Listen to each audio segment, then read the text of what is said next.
जय हो जय हो।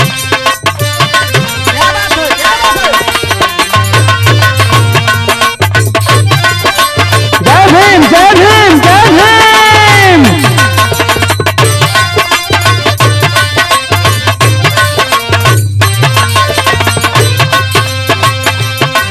ए छोटू मामा भैया जितेंद्र हो, ये गीत जौन हम आप लोगों के बीच में सुनावत नहीं, ये गीत वो समय के बाद आज से बहुत साल पहले 6 दिसंबर 1956 के बाद जब बाबा साहब यह दुनिया से चल गए वो समय के बात बा।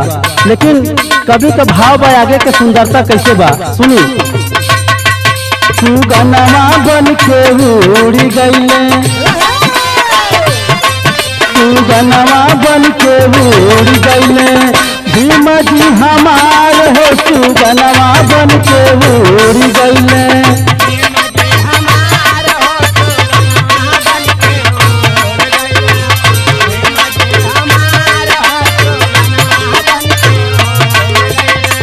डूबल सूरज भइले, डूबल सूरज भइले, देश में अन्हार हो सुगनमा बन के उड़ गईले, भीम जी हमार हो सुगनमा बन के।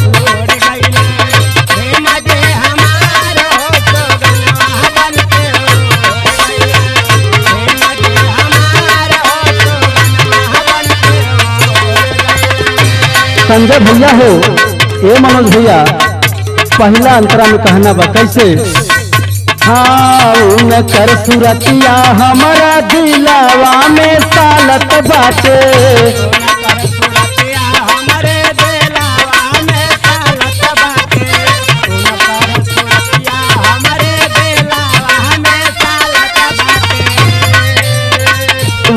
कर सुरतिया हमारा दिलावा में सालत बाटे, दिलावा में सालत बाटे।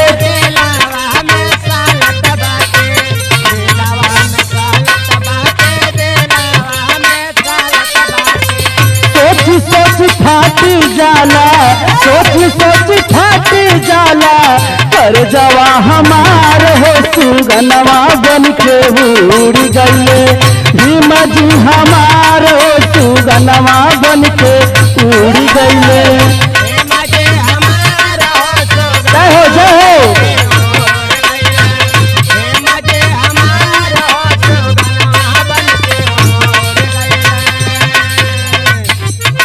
भाव बड़ा सुंदर बा आगे के। वो समय के बात बा जौने समय दिल्ली शहर में बाबा साहेब के जब डेट ऑफ बॉडी यानी कि जब मृतक शरीर जाए लगल, वो समय की कहानी बा कैसे।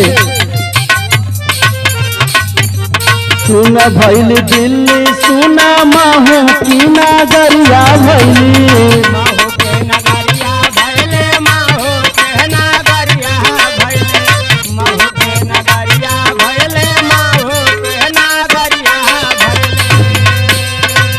सुन भैली दिल्ली सुना महू की नगरिया भैली, महू की नगरिया भैली, महू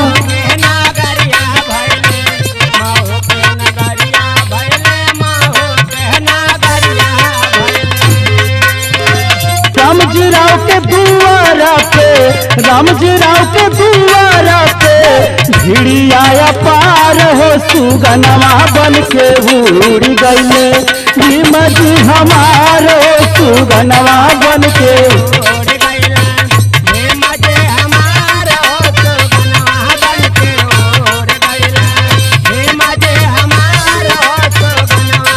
छोटू भैया मनोज भैया ए मास्टर साहब ए प्रधान जी और आगे के भाव बा देखिए। जब बाबा साहेब ये दुनिया से जाए लगलन तो कितना लाखों करोड़ों लोगों के आंख में आंसू आ गई। उन्हें गीत के भाव बा कैसे। हाँ लाखों हजारों लोग गया रथी सजावत बाटे,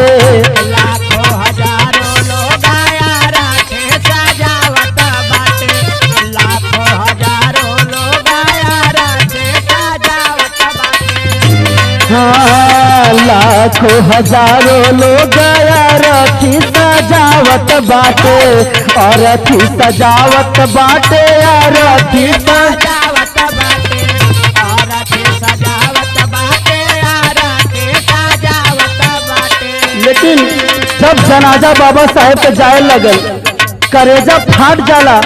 उ दिन याद करके वो समय घोर अंधेरा हो गई, पूरे देश में हाहाकार मच गई कि अरे बाबा साहेब अब ये दुनिया में ना रहलन। सबके आंख से आंसू निकलता।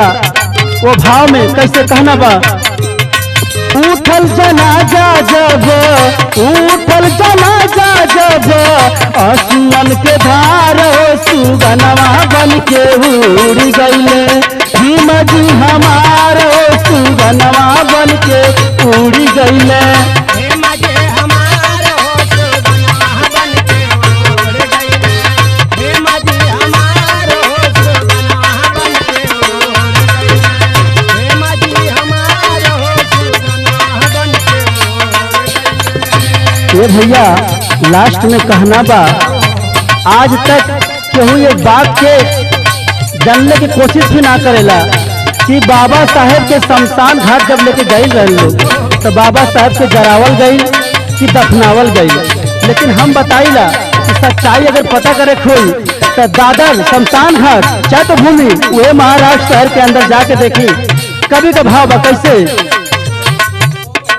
दादर शमशान जब चितावा सजावल गई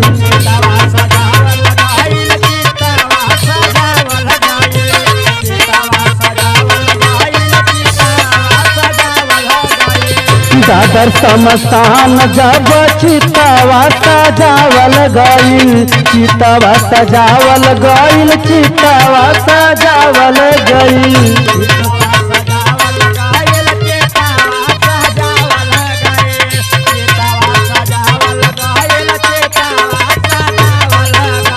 ये हमारे गाना के जौन कवि जी बारन बीके सिन्हा जी, जितेंद्र भाई हो और छोटू भैया, अनिरुद्ध भैया, पंकज भैया, देखी भाव बड़ा सुंदर बा। हमारे कवि जी के भाव बा कैसे, बीके सिन्हा अरुण चाहे बीके सिन्हा अरुण चाहे अंतिम दीदार हो सुगनवा बन के उड़ गईले भीम जी हमार हो सुगनवा बन के उड़ गईले भीम जी हमार भीम जी हमार हो सुगनवा बन के उड़ गईले भीम जी हमार हो सुगनवा बन के उड़ गईले भीम जी हमार